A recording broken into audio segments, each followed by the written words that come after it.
بسم اللہ الرحمن الرحیم والصلاة والسلام علی رسول الکریم وعلی آلہ وأہلہ وأجمعین۔ معزز سامعین، میرے محترم بھائی بہن، دوست احباب، بچے بچیاں، تمام اہل ایمان کو میری طرف سے سلام ہو۔ ہمارا نیا سال تو ہجری کے اعتبار سے ہوتا ہے تو وہ محرم ہو گیا ہے۔ ہر آنے والا سال ہماری زندگی کا بہت بڑا حصہ ہم سے چھین کے لے جاتا ہے اور ہم بے بس ہو کر اسے دیکھتے ہی رہ جاتے ہیں۔ دنیا کی ہر چیز پر ہم نے اپنے پہرے بٹھائے ہوئے ہیں، لیکن وقت اور زندگی جو سب سے قیمتی سرمایہ ہے، روزانہ ہم سے گردش دوران، سورج اور چاند کی گردش، دن اور رات کا ہیر اور پھیر، کہ ہماری زندگی ہم سے چراتا چلا جاتا ہے۔ اللہ کا غیبی نظام ہماری زندگی سے ٹائم کو، وقت کو گھٹاتا چلا جاتا ہے، یہاں تک کہ ہر آنے والی وہ موت کو گلے لگا کر اللہ کے پاس پہنچ جاتا ہے۔ تو نئے سال کے حوالے سے دو باتیں کرنی تھی۔ واقعہ کربلا کے حوالے سے تو میرے کلپ کافی چل رہے ہیں۔ ایک حدیث پہلے سناؤں گا، اس کے بعد دو حدیثیں اور بس۔ میرے نبی نے ارشاد فرمایا کہ علموا اولادکم القرآن ومحبتی ومحبت اہل بیتی او کما قال۔ میرے نبی نے فرمایا کہ اپنی اولاد کو تین چیزیں سکھاؤ۔ ایک قرآن سکھاؤ کہ قرآن زندگی گزارنے کا طریقہ بتاتا ہے۔ میڈیکل سائنس ہو یا انجینئرنگ سائنس ہو یا کائنات کا کوئی بھی علم ہو، وہ انسان بننا نہیں سکھاتا۔ اناٹمی پڑھ کے ڈاکٹر بن جائے گا، انسان بننے کے لیے قرآن پڑھنا پڑے گا، سیکھنا پڑے گا۔ تاجر، سیاستدان، زمیندار، بادشاہ، بیگم، ملکہ، رانی، فقیراً فقیر، امیراً امیر، سب اس چیز کے محتاج ہیں کہ زندگی کیسے گزارنی ہے، اچھی زندگی جس پر اللہ بھی راضی ہو اور ہم بھی سکون سے رہیں، وہ قرآن ہے۔ کہ قرآن ان ھذا القرآن یہدی للتی ہی اقوم، یہ دعویٰ صرف قرآن کا ہے۔ میرا اللہ فرماتا ہے کہ صرف قرآن ہی ہے جو تمہیں صحیح زندگی گزارنے کا طریقہ بتاتا ہے۔ ہمارے گھروں کی زندگی انتشار کا شکار ہے۔ شادی ہوتے ہی طلاقیں ہو رہی ہیں، طلاقوں کی ریشو بڑھ رہی ہے کہ والدین اپنے بچے بچیوں پر صرف پڑھائی پڑھائی پڑھائی، اور ہمارے پاکستان میں پڑھائی تو ہے نہیں، صرف کاروبار ہے۔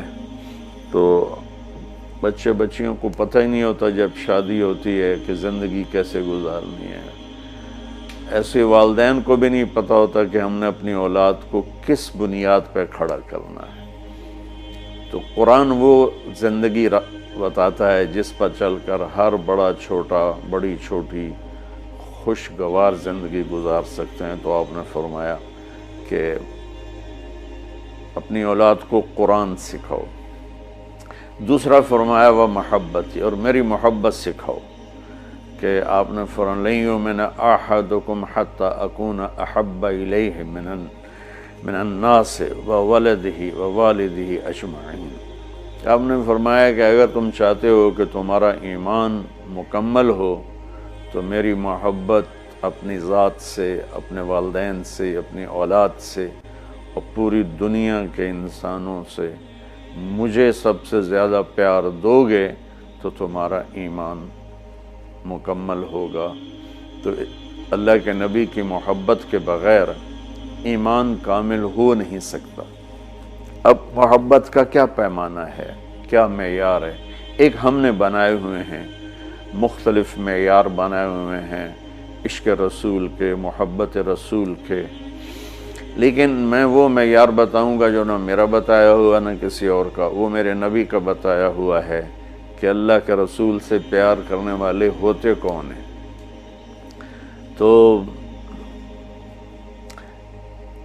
آپ وضو فرما رہے تھے، صحابہ آپ کے وضو کا پانی نیچے سے یوں بک بھر بھر کے کوئی پی رہا ہے، کوئی منہ تے لا رہا ہے، کوئی ہتھاں تے، کوئی سینے تے۔ تو آپ نے پوچھا ما یحملکم علی ھذا، بھئی یہ کیا کر رہے ہو، کیوں کر رہے ہو؟ کہ حبا للہ ولرسولہ۔ تو صحابہ نے عرض کی یا رسول اللہ آپ اور آپ کے رب کی محبت میں کر رہے ہیں۔ سبحان اللہ۔ تو ہم نے فرمایا کہ میں تمہیں بتاتا ہوں کہ مجھ سے محبت کرنے والا اور اللہ سے محبت کرنے والا کون ہے۔ ایڈا سستا سودا نہیں ہے کہ صرف میرے وضو دا پانی تسی پی لو تے تسی میرے عاشق بن جاؤ، کہ وہ میں تمہیں بتاتا ہوں کہ اللہ اس کے رسول سے محبت کا پیمانہ کیا ہے۔ وہ پیمانہ ہے کہ اگر تم اس پر پورے اتر گئے تو دو طرفہ کام ہو جائے گا، تم اللہ رسول سے پیار کرو گے، اللہ رسول تم سے پیار کریں گے۔ تو ہم نے فرمایا فَلْيَصْدُقِ الْحَدِيثَ إِذَا حَدَّثَ، جو مجھ سے اور میرے رب سے پیار کرتا ہے اس کی پہلی نشانی یہ ہے کہ وہ ہمیشہ سچ بولتا ہے، کبھی جھوٹ نہیں بولتا۔ اس پیمانے پہ پاکستان کے 22 کروڑ انسانوں کو تولو تو چند ہزار ہی نکلیں گے، ورنہ میرے ملک پہ جھوٹ کی لعنت چھائی ہوئی ہے۔ فَلْيُؤَدِّ الْأَمَانَةَ إِذَا اؤْتُمِنَ، جو مجھ سے اور میرے اللہ سے پیار کرتا ہے وہ کبھی کسی کو دھوکہ نہیں دیتا، ہمیشہ دیانتداری سے کام کرتا ہے، دیانتداری سے ہر ڈیل کرتا ہے۔ اس پر تولیں تو پورے پاکستان کے بازار، تجارت، سیاست، ذمہ دارہ، لین دین دھوکہ ہی دھوکہ ہے، فراڈ ہی فراڈ ہے۔ اس میں بھی چند سو ہی نکلیں گے جن کو اللہ رسول کے محبت کی گارنٹی ملے گی۔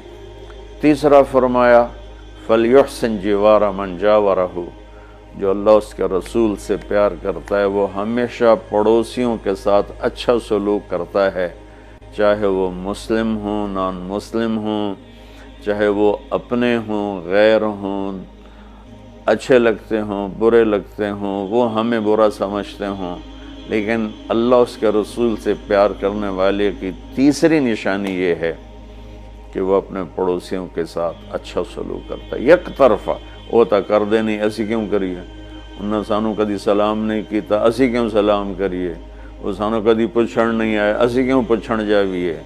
یہ عشق رسول کے دعوے دار تو ہو سکتے ہیں، اللہ کی بارگاہ میں ان کی کوئی گارنٹی نہیں ہے، یہ خارج ہیں۔ اور یہ بھی ہمارا سارا معاشرہ میں دیکھتا ہوں تو انتقامی معاشرہ ہے۔ ہمارے علاقے کی مثال ہے جی، قدمہ دے قدم ہون دن، کیا مطلب کہ جو ہمیں پوچھنے آئے گا ہم بھی پوچھنے جائیں گے، جو ہمیں سلام کرے گا ہم بھی سلام کریں گے، جو نہیں کرے گا تو ایسا کیوں کریے۔